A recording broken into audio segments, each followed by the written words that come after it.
तहरीक अदम एतमाद पेश कर दी जाए या फिर ये जो असेंबली है वो डिसॉल्व ना की जाए, क्या इनके पास कोई कानूनी ऑप्शंस हैं या नहीं है? कि जब सेशन चल रहा होता है तो during the pendency of a current session आप वोट ऑफ नो कॉन्फिडेंस नहीं ला सकते। परवेज इलाही का एक निजी टीवी को इंटरव्यू, उनके बयानात, अभी इमरान खान साहब का ट्वीट, पीर को ही ये फैसला क्यों ना कर लिया गया फौरी तौर पर? बंद दरवाजों के पीछे फैसले नहीं होने, यहाँ कोई काउंसलर की सीट नहीं छोड़ता, लेकिन खान साहब इतने बहादुर हैं कि जो उन्होंने फैसला किया अपने पार्टी के मफाद के बजाय उन्होंने कौम के मफाद को तरजीह दी। पाकिस्तान तहरीक इंसाफ जो है वो बिल्कुल क्लियर है अपने स्टांस में कि मुल्क के अंदर free and fair general election होना चाहिए। हालात अच्छे नजर नहीं आते और आपने हमेशा ये बात कही कि जानबूझकर ऐसे हालात पैदा किए गए।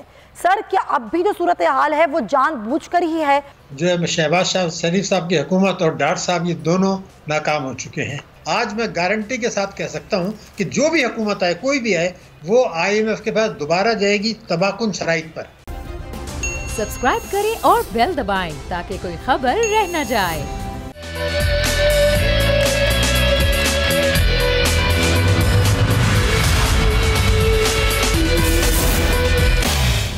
बिस्मिल्लाहिर्रहमानिर्रहीम, अस्सलामुअलैकुम। प्रोग्राम में मैं सुमैया रिजवान आपको खुशामदीद कहती हूँ। नाजरीन, मुल्की हालात पर जो सूरत हाल है उसकी निचोड़ पर आज अपनी बात का आगाज़ करेंगे और पाकिस्तान के जो साबिक वज़ीर आज़म हैं, तहरीक इंसाफ के चेयरमैन हैं इमरान खान, और जो फैसला उनकी जानिब से किया गया है कि अब असम्बलियाँ तहरील की जाएंगी और पंजाब और KP की असम्बलियाँ 23 दिसंबर को तहरील की जाएंगी। एक बार फिर मुल्की सियासत और इत्तेहादी हुकूमत की सफ़ों में इस बात के बाद से हलचल बर्पा हो गई है। वज़ीर आज़म शहबाज शरीफ की हिदायत पर पाकिस्तान मुस्लिम लीग नून के अरकान सूबाई असम्बली हैं, उन्होंने वज़ीर आला पंजाब चौधरी परवेज़ इलाही, स्पीकर पंजाब असम्बली सब्तैन खान के खिलाफ जो तहरीक अदम एतमाद की असम्बली पर दस्तखत किए थे, अब वो वापस ले ली गई है चीज़, क्योंकि ये खबरें कुछ सामने आई, मुलाकातें हुई, उन मुलाकातों में कुछ तय पाया और फिर परवेज़ इलाही के उस इंटरव्यू के बाद से लेकर अब तक जो मुलाकातें हुई हैं, ज़रा उस पर पहले बात करते हैं। आसिफ अली जरदारी और चौधरी शुजात हुसैन की मुलाकातें हुई हैं। चौधरी शुजात हुसैन का बयान भी आपने सुना और अहम वजह है वही इमरान खान का ऐलान असम्बलियाँ तोड़ने का और फौरी आम इंतखाबात करवाने का मुतालबा, जिसे वफाकी हुकूमत पूरा करने के लिए बज़ाहिर तो तैयार नजर नहीं आती, लेकिन इसके बावजूद मुस्लिम लीग नून परवेज़ इलाही को अपने साथ मिलाने की कोशिश कर रही है। ताहम इन कोशिशों के साथ साथ वो जमानतें भी मांग रही है। नून लीग ने चौधरी शुजात हुसैन समेत चंद शख्सियात को परवेज़ इलाही गारंटी देने का कहा है और परवेज़ इलाही गुज़िश्ता रोज़ जो एक चैनल को इंटरव्यू दे रहे थे, जिसकी हमने बात भी की, और उन्होंने कहा कि मैं तो समरी दे चुका हूँ दस्तखत करके इमरान खान को, मगर असम्बलियाँ तोड़ना मुल्क और मईशत के लिए नुकसानदेह होगा। इस वक्त इस्लामाबाद में ताकत की राहदारियों में एक ख्याल गालिब है कि पंजाब असम्बली तहरील हो गई तो सिर्फ वहाँ इंतखाबात होंगे और नई वजूद में आने वाली सूबाई असम्बली की मुद्दत 5 साल होगी। दूसरा ख्याल ये है कि अगर परवेज़ इलाही इमरान खान की हिदायत पर असम्बली तहलील नहीं करते तो PTI के पास ये ऑप्शन होगा कि इसके तमाम अरकान मुस्ताफ़ी हो जाएं ताकि परवेज़ इलाही उनकी हिमायत से महरूम हो जाएं। अगर सूबाई असम्बली तहलील हो जाती है और पंजाब भर में नए इंतखाबात हो जाते हैं तो इमरान खान को यकीन है कि वो 2/3 अक्सरियत हासिल करके पंजाब में बासानी अपनी हुकूमत बना लेंगे। आइन का आर्टिकल 112 की एक शिक है जिसके तहत किसी भी सूबे का वज़ीर आला असम्बली तहरील करने की गवर्नर को सिफारिश कर सकता है। नाज़रीन, गवर्नर अगर सिफारिश पर अमल ना भी करे तो 48 घंटों के बाद असम्बली अज खुद तहलील तस्वुर की जाएगी। पंजाब और KP असम्बलियों को तहरील होने पर दोनों सूबों में गवर्नर राज का ऑप्शन इस्तेमाल नहीं किया जा सकता है। असम्बलियाँ तहलील होने की सूरत में आईनी तौर पर सूबों में निगरान हुकूमतें बनानी होंगी और आइन के आर्टिकल 224 से कहता है कि दोनों सूबों की असम्बली तहरील होने पर निगरान काबीना का तकर्रुर किया जाएगा। मगर यहाँ पर एक बात बहुत अहम है, वो ये कि इमरान खान का असम्बलियाँ तोड़ने के लिए 1 हफ्ते का वक्त देने का फैसला कि तहरीक इंसाफ के लिए नुकसानदेह साबित नहीं होगा। हुकूमती इत्तेहाद एड़ी चोटी का जोर लगाकर असम्बलियाँ तोड़ने से बचाने की कोशिश कर रही है और ये 1 हफ्ता क्या हुकूमती जद्दोजहद को कामयाब बनाने में मददगार साबित होगा, क्योंकि टाइमिंग्स जिसे कहते हैं कि टाइमिंग्स बहुत अहम होती हैं। वैसे तो मुल्क की मईशत का बेड़ा गर्क कर दिया है हुकूमत ने, लेकिन क्या ये टाइमिंग्स जिसको गेन किया है इमरान खान ने, इसका फ़ायदा हुकूमत उठा सकती है या नहीं?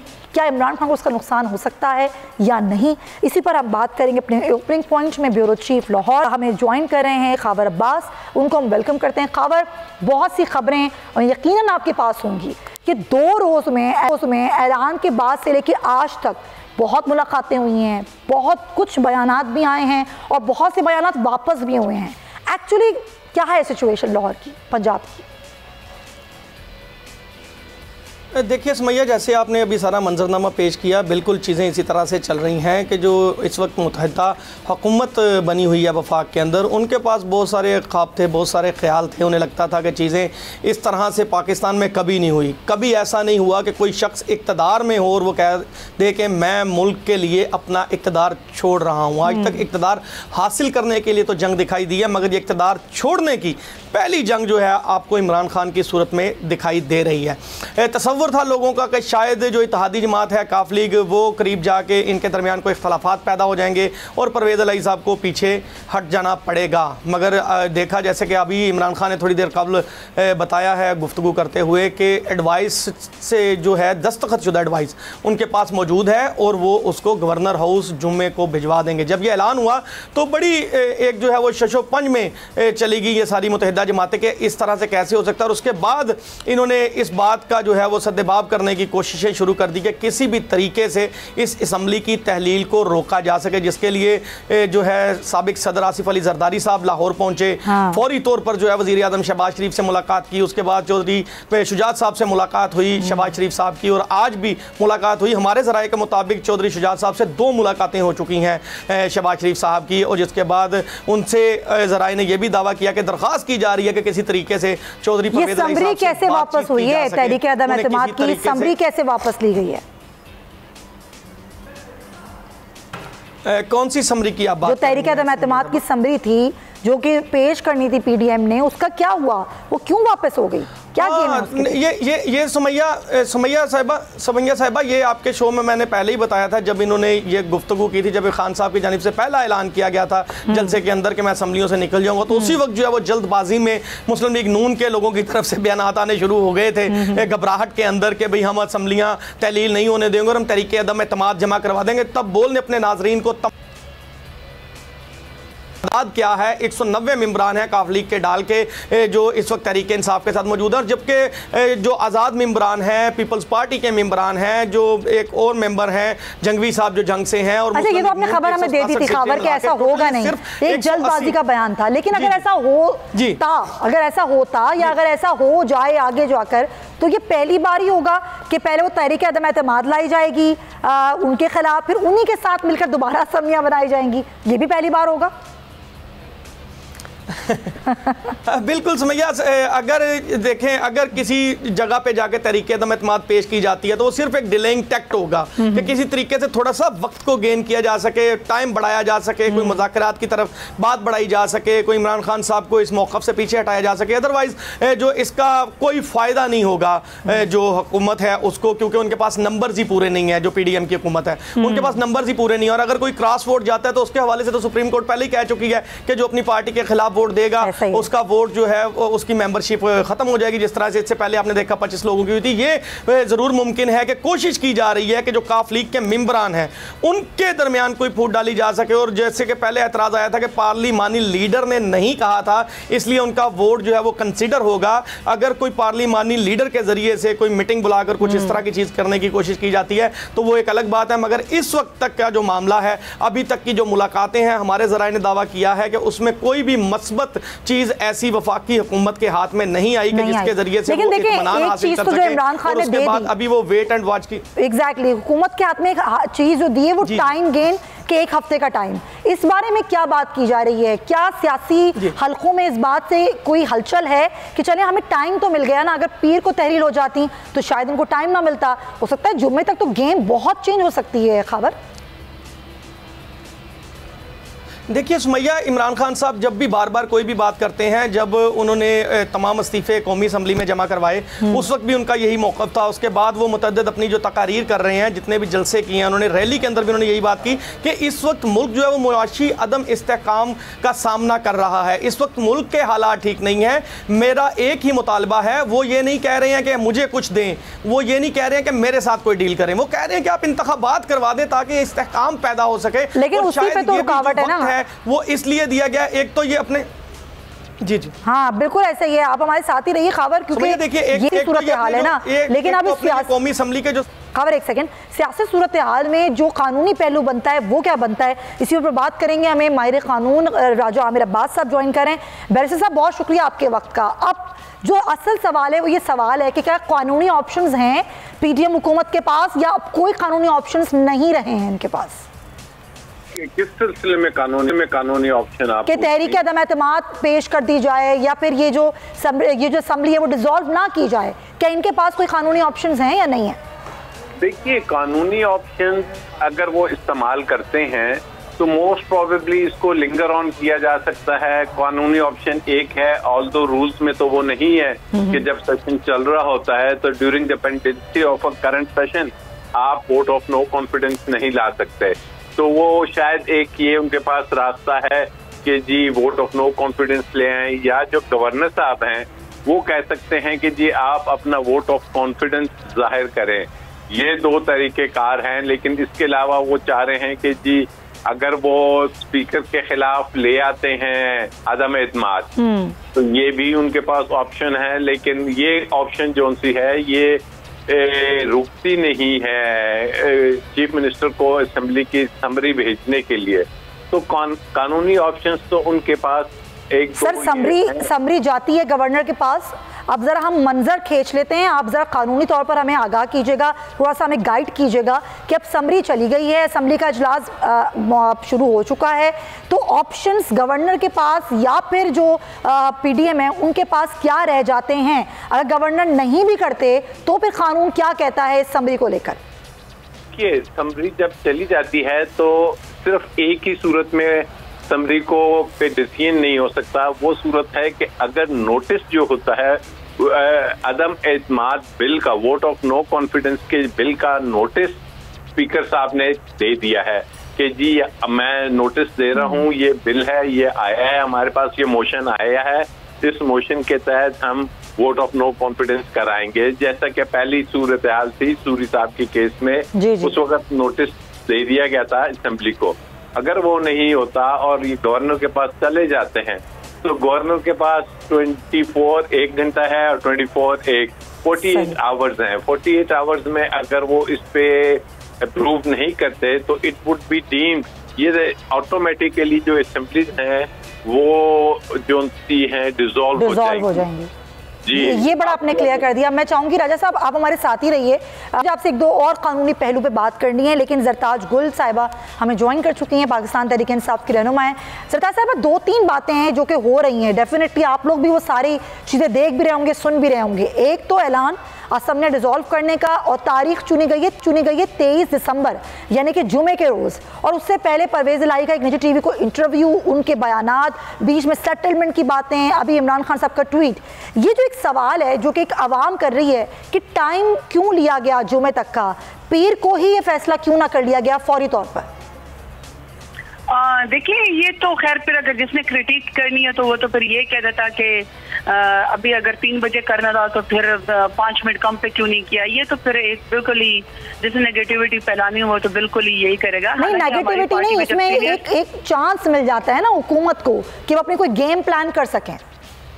नहीं, मैं अभी बात कंप्लीट कर लूँ। हम लोगों ने तो बेसिकली जब हमारी सीनियर लीडरशिप की मीटिंग हुई थी, हमने तो, मैं खुद उसका हिस्सा हूँ, और हमने बेसिकली ये डिसाइड किया था कि एक तो सबसे पहली बात ये कि पाकिस्तान के अवाम की ये ख्वाहिश है और ये उनका राइट भी है कि बंद दरवाजों के पीछे फैसले नहीं होने, डिग्गी में बैठ के होने वाला जाने वाला वज़ीर आज़म नहीं हो सकता, बूट पॉलिश वाला नहीं हो सकता, ज़मीर फरोशी करने वाला नहीं हो सकता। अवाम को उनको राइट दिया जाए, लिहाजा रेजोल्यूशन की तरफ हमने जाना है। यहाँ कोई काउंसलर की सीट नहीं छोड़ता, लेकिन खान साहब इतने बहादुर हैं कि जो उन्होंने फैसला किया अपने पार्टी के मफाद के बजाय उन्होंने कौम के मफाद को तरजीह दी। दूसरा, हम लोगों ने ये फैसला किया था कि टाइम इसलिए देते हैं कि जो शाह महमूद कुरैशी साहब जो हमारे वाइस चेयरमैन हैं, वो स्पीकर साहब को कौमी असम्बली को खत लिखेंगे और उनको बताएंगे कि जो हमारे 123 एमएनए हैं, आप उन सबको स्पीकर चैम्बर में बुलाएं, इस सामने में बुलाएं। हम पूरे के पूरे अरकान जिन्होंने इस्तीफा दिया वो सब वहाँ पे जाएंगे। आप हमारे इस्तीफे वो करें, कबूल करें और आगे बढ़े, जनरल इलेक्शन की तरफ जाए। अब जहाँ तक इसकी बात है कि परवेज़ इलाही साहब ने क्या इंटरव्यू दिया या उन्होंने क्या बात की, देखिए पाकिस्तान तहरीक इंसाफ जो है वो बिल्कुल क्लियर अपने स्टांस में कि मुल्क के अंदर free and fair general election होना चाहिए, और जो इस वक्त जत्था या जो चोरों का टोला NRO 2 के जरिए या रिजीम चेंज के जरिए हमारे सर के ऊपर बैठा हुआ है, इनके पास पाकिस्तान को आगे लेके जाने का विजन नहीं है। ये तो एक क्लियरिटी है ना, आवाम चाहती है ये ज़रताज साहिबा, लेकिन आपके अरकान असेंबली भी यही चाहते हैं कि असेंबलियां डिसॉल्व कर दी जाएं? मैं वही बात आपको आगे कहने वाली थी कि हम बिल्कुल इसके ऊपर मुत्तफिक हैं, हमारे दोनों चीफ मिनिस्टर इसके ऊपर मुत्तफिक हैं। हाँ, अलबत्ता अगर जो चीफ मिनिस्टर साहब हैं CM पंजाब, अगर उनकी किसी के बारे में जाती राय कुछ और हो सकती है, वो हमारे एलाइज हैं, लेकिन इसका यह मतलब तो नहीं है कि जब हम एक नेशनल प्लेटफॉर्म के ऊपर आएंगे, हमारी पार्टी में डिस्कशन होती है, उनकी जाती राय किसी के बारे में जरूर मुख्तलिफ हो सकती है। उनकी जाती राय है कि 99% अरकान नहीं चाहते कि असेंबली डिसॉल्व हो? नहीं, मैं तो एक्चुअली उनके उस स्टेटमेंट की बात कर रही थी जब उन्होंने कहा था कि जनरल बाजवा की मैं बात कर रही हूँ, मैं तो उसके बारे में बात कर रही हूँ। बाकी जितने भी अरकान हैं, इवन चौधरी परवेज इलाही समेत और महमूद साहब जो हमारे CMKPK है, उन सब की एक ही राय है कि जो डिस्क्रिशनरी पावर है, जो प्रोगेटिव है, वो खान साहब के ऊपर है, वो जब चाहें असेंबली को डिसॉल्व कर दें। ये पावर हम दे चुके हैं उनको, ये तमाम अरकान उनको दे चुके हैं कि आप जो है 23 दिसंबर को डिसोल्यूशन कर दें। जहाँ तक आपने ये बात की है कि टाइम मिलेगा हुकूमत को या वो क्या सोच रहे हैं, देखिए मेरी बात सुने, कमाल की हुकूमत नहीं है, अजीब क्या कहते हैं कि नलायकों का टोला है जिनके फैसले भी आपस में नहीं मिलते। कुछ दिन पहले कहते थे, लिलकारते थे, वैसे तो ये प्रेस कॉन्फ्रेंस के वो हैं, बादशाह हैं, बाकी इन्होंने पाकिस्तान को तो 8 महीने में जो फंडामेंटल राइट्स को सस्पेंड किया है, जो पाकिस्तान की बदनामी का वो बाइस बने हैं, इनके पास और कोई काम तो नहीं है। तो ये वहां पे कहते थे कि आप दे इस्तीफे, आप दे डिसोल्यूशन करें, हम जो है आपको जनरल इलेक्शन करवा लेंगे। कमाल है कि पाकिस्तान तहरीक इंसाफ की इमरान खान की हुकूमत को बचाने के लिए अब ये सर जोड़ के PDM का टोला बैठा हुआ है कि हमने इमरान खान की हुकूमत को बचाना है। अब इन नालायकों निकम्मों का कोई क्या करे सिवाय इसके कि फ्रस्ट्रेशन है, इनको नजर आ रहा है कि ये अवाम में जाने के काबिल नहीं है, तो अवाम इनको वोट नहीं देगी, अवाम जान चुकी है, समझ आ गई है ये बात, तो इनको समझ आ गई है ज़रताज साहिबा। और अगर इस सारी बात को समझते हुए असेंबली डिसॉल्व होने के बाद ये जनरल इलेक्शन करवाते ही नहीं है, सिर्फ पंजाब के इलेक्शंस करवा लेते हैं, तो फिर आप लोगों का क्या होगा अगला लाएमल? नहीं देखिए, वो तो अभी आप लॉयर से बातें करी थी और आप जिस भी उससे पूछेंगे जो कानून को समझता है वो आपको यही कहेगा कि जब पूरी की पूरी असेंबली डिसॉल्व हो जाती है तो जो असेंबली अब मुंतखब होकर आएगी वो 5 साल के लिए आएगी। ऐसा ही है। तो ये 5 साल फिर हमारे पास हुकूमत आ जाएगी, मगर मसला लेकिन जनरल इलेक्शन वाली बात तो पूरी नहीं होगी ना ज़रताज साहिबा,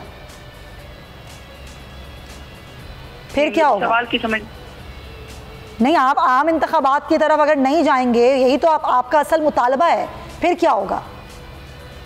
देखिए, हम स्पेकुलेशन और रिजम्पशंस पे तो नहीं जा सकते ना, लेकिन पाकिस्तान के अवाम के सामने इस PDM के टोले का एक ही किरदार सामने आया है कि ये अवाम में जाने के काबिल नहीं है, अवाम से खौफ खाते हैं, क्योंकि इन्होंने NRO 2 के जरिए जो पाकिस्तान का बेड़ा गर्क किया, पाकिस्तान की माशत का बेड़ा गर्क किया, और जैसे पाकिस्तान की फॉरेन पॉलिसी का बेड़ा गर्क किया, कि आप खुद बताएं कि जब मुराद से चीख रहा था कि सवात के अंदर दोबारा से टेररिज्म आ गई, अभी बनों के अंदर क्या हुआ है कि तालिबान की वीडियो आई हुई और उन्होंने एक चिट्ठी दी कि हमले को यरगमाल बनाया हुआ है और वो कह रहे हैं कि हमें अफगानिस्तान जाने दिया जाए। मुझे बताएं कि क्या डिफेंस मिनिस्टर सो रहा है, क्या इंटीरियर मिनिस्टर सो रहा है, क्या उनका काम सिर्फ ये था कि इमरान खान के ऊपर कदगन लगानी है? इमरान अच्छा, एक चीज ज़रताज साहब बस आखिर में आप मुझे ये बता दीजिए कि अब जो सूरत हाल है, आप आम इंतखाबात की तरफ आप लोगों ने जाना है, क्या बीच में अगर आप लोगों से हुकूमत मुज़ाकरात करती है कि ठीक है हम तैयार हैं आम इंतखाबात के लिए, तो क्या फिर आप लोग असेंबली डिसॉल्व नहीं करेंगे?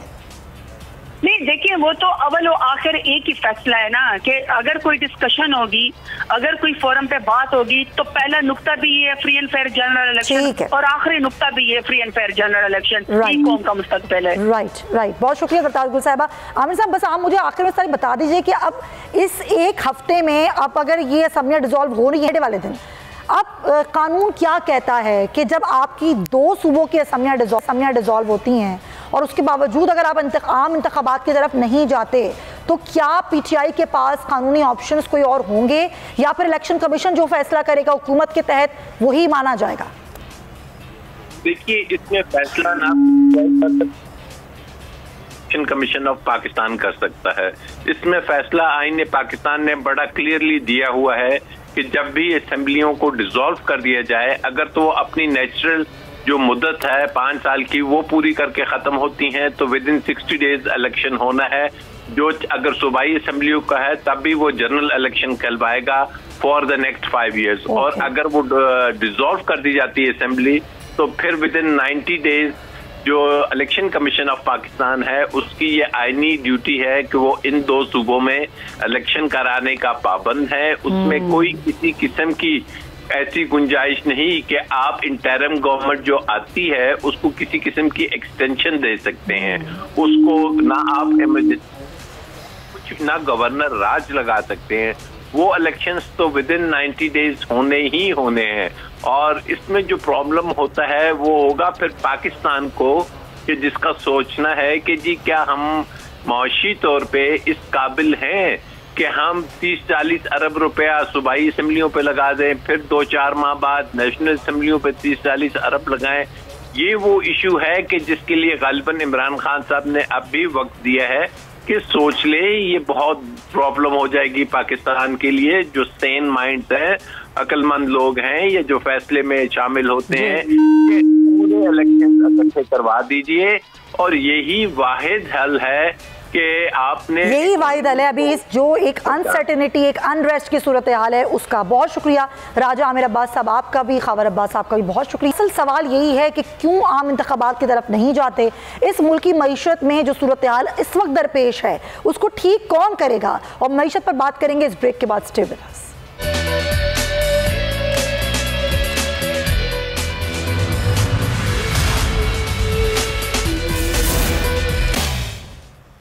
Welcome back to the show नाजरीन। और अब एक और जाविया का वक्त है। एक और जाविया में हम साल 2022 की बात करेंगे। और साल 2022 अगर एक लफ्ज़ में उसको बयान कर दिया जाए तो वो लफ्ज़ होगा बहरान।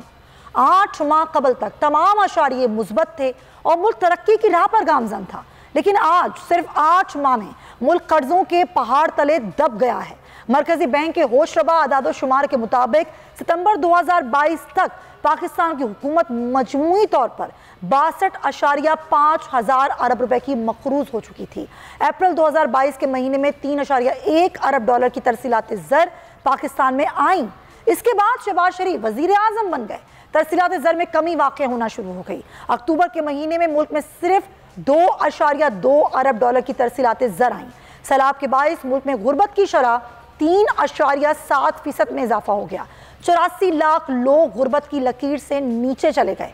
इस गुर्बत को दूर करने के लिए वफाकी काबीना में 75 से ज़ायद अरकान भर्ती कर लिए गए।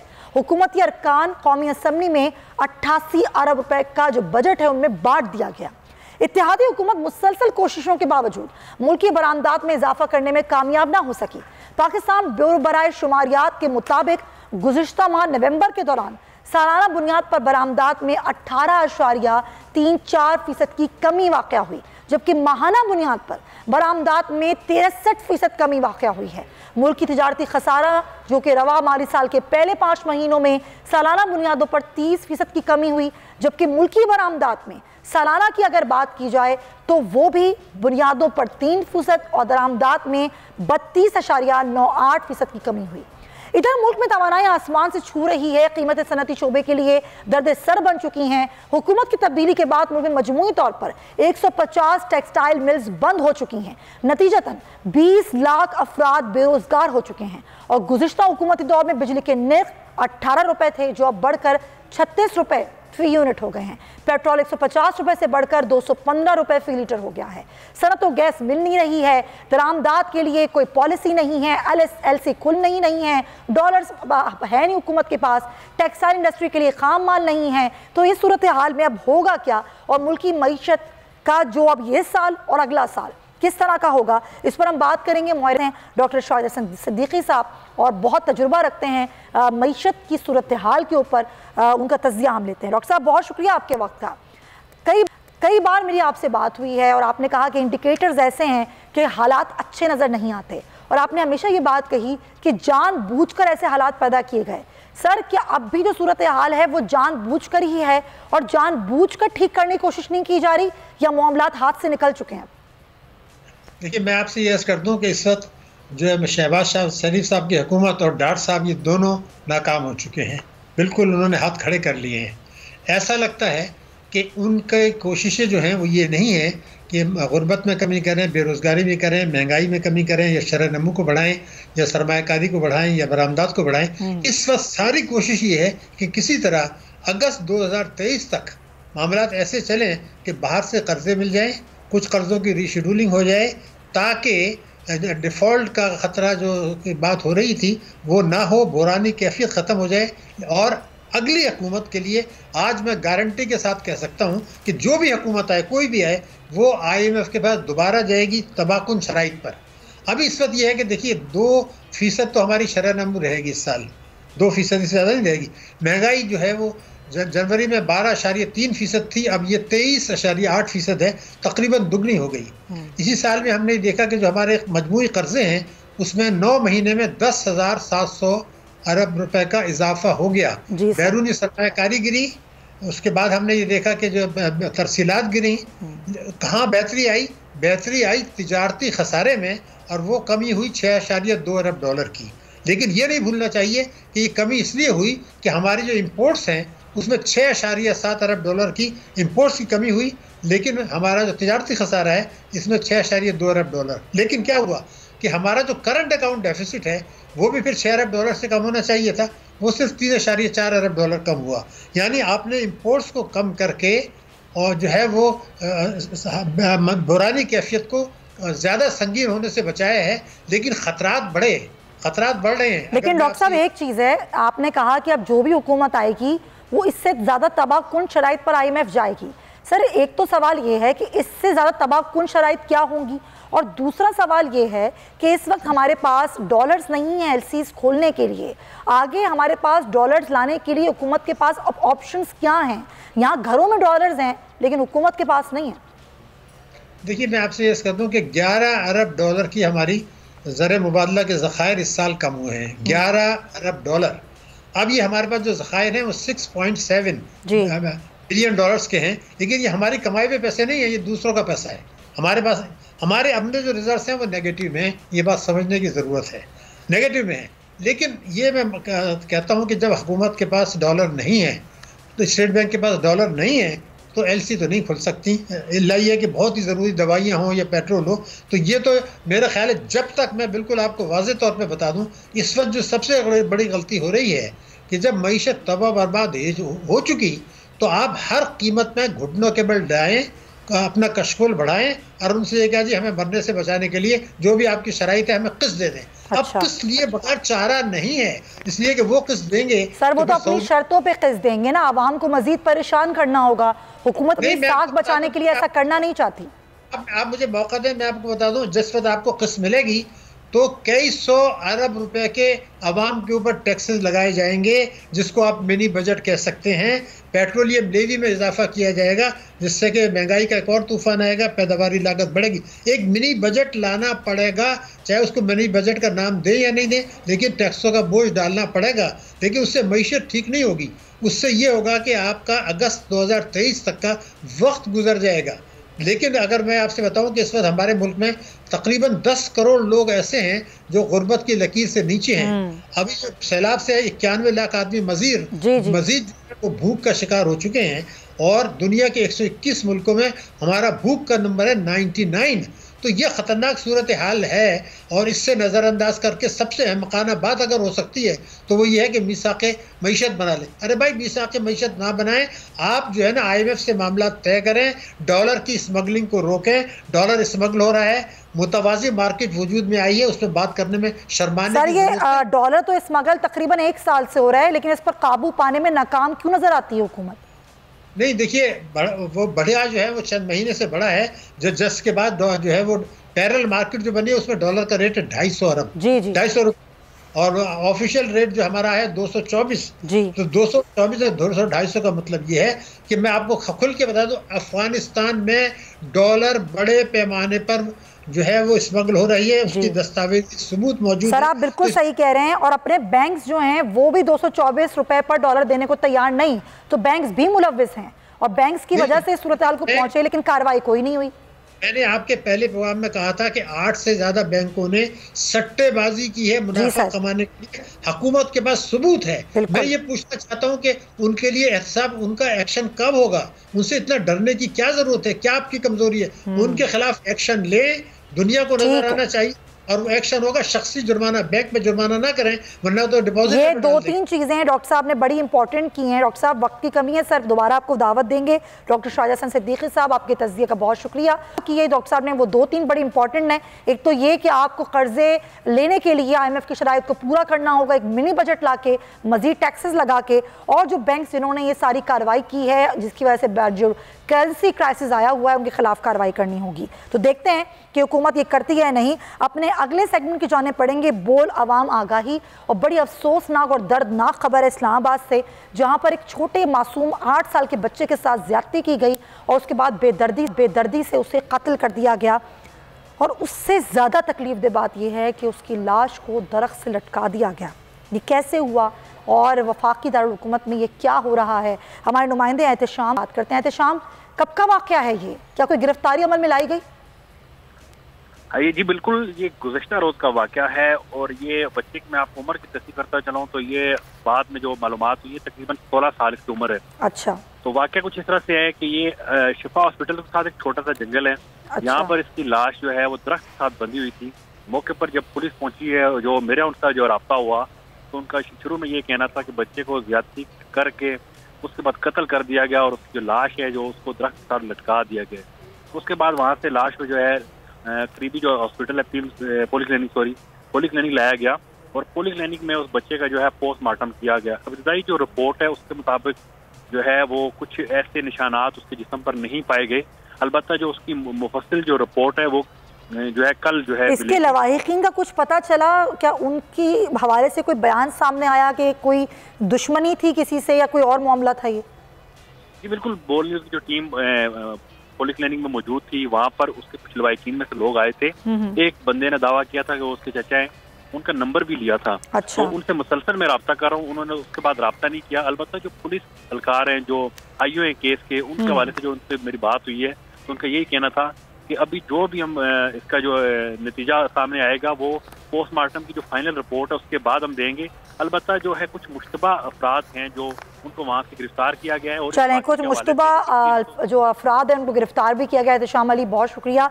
हम आगाही में ये सारी सूरत हाल से आगाह कर रहे थे। बोल अवाम की आवाज़ जो हमारा बहुत इंपॉर्टेंट सेगमेंट है, आपका सेगमेंट है, आपका ये शो है, अपने मसाइल आप भेजते हैं, उस पर हम कल बात करेंगे। लेकिन अपने मसाइल आप मुसलसल भेज रहे हैं दिए गए नंबर पर, ये व्हाट्सएप नंबर है। मेरी दरख्वास्त आपसे बस ये है कि वीडियोज़ के ज़रिए अपने आप मसाइल बताइए, क्योंकि आपका जो टेक्स्ट आता है उससे आपके मसाइल जो हुकाम बाला तक हैं पहुँचाना थोड़ा मुश्किल हो जाता है हमारे लिए। तो कल हम बोल अवाम की आवाज़ में बात करेंगे एक और मसले के साथ, और आपके जो शहर की, आपके इलाके के मसाइल हैं और इस पर हुक्म बाला तक भी आपकी आवाज़ पहुंचाएंगे। आपके व्हाट्सएप पर दिए गए नंबर पर आपके तमाम तर जो मसाइल हैं वो मुझ तक पहुंच रहे हैं। लेकिन बराए मेहरबानी वीडियो के ज़रिए अपने मसाइल हमें पहुँचाएँ ताकि हम सही से बात कर सकें। प्रोग्राम का वक्त ख़त्म होता है, अपना बहुत ख्याल रखिएगा। अल्लाह हाफ़िज़।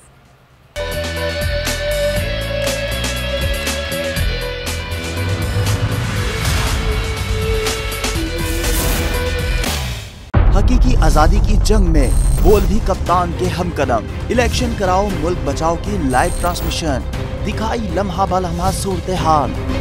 रील और रेटिंग में भी बोल न्यूज रहा नंबर 1। सब्सक्राइब करें और बेल दबाएं ताकि कोई खबर रह न जाए। अगर आपको ये वीडियो पसंद आई है तो सब्सक्राइब करें और बेल आइकन पर क्लिक करें।